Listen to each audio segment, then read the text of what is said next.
on the dial. Lots of colors to keep track of course. Tonight we're learning new details about what life in Colorado will look like once the state's COVID dial is retired next week. And beginning April 16th, it'll be up to local health officials to actually determine the rules. Fox 31's Ashley Michaels joining us live with the latest on that. Ashley. Jeremy and Aristeo, tonight, Tri-County Public Health Department, that covers Adams, Arapahoe, and Douglas counties, they adopted a new public health order. It's got some really big changes, including a possible date for fully reopening with no capacity limits. And they say, according to Tri-County, every metro area county is expected to follow suit.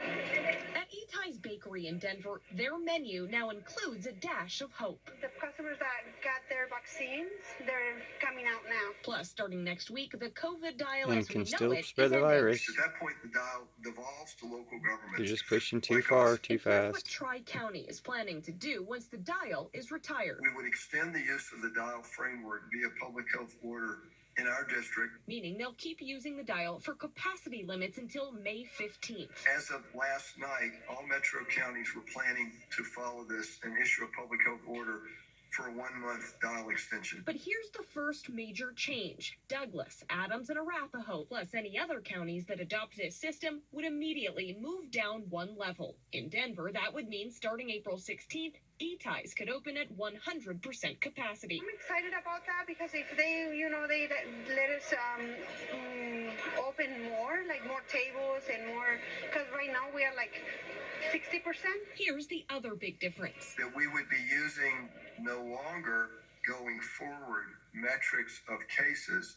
We would be using metrics of severity, specifically hospitalization rates. The biggest change of all, though, comes after May 15th.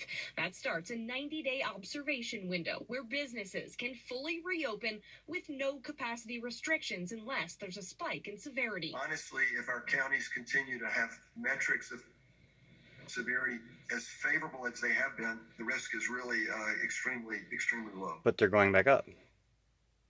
And you're not going to be measuring them as closely. This has only officially been adopted for Tri-County Health Department. We are hearing But we're Douglas trying to County talk about it to may make choose everybody to do opt it. out of this public health order. We've asked, what would that mean for capacity limits in Douglas County once this dial expires next Friday? We're still waiting to get an answer on that. Now, like we said, there may be other counties that join in on this. Denver County, we're hearing, if it does, may choose to keep the dial a little bit longer. Ashley Michaels, Fox Maybe 31. another year.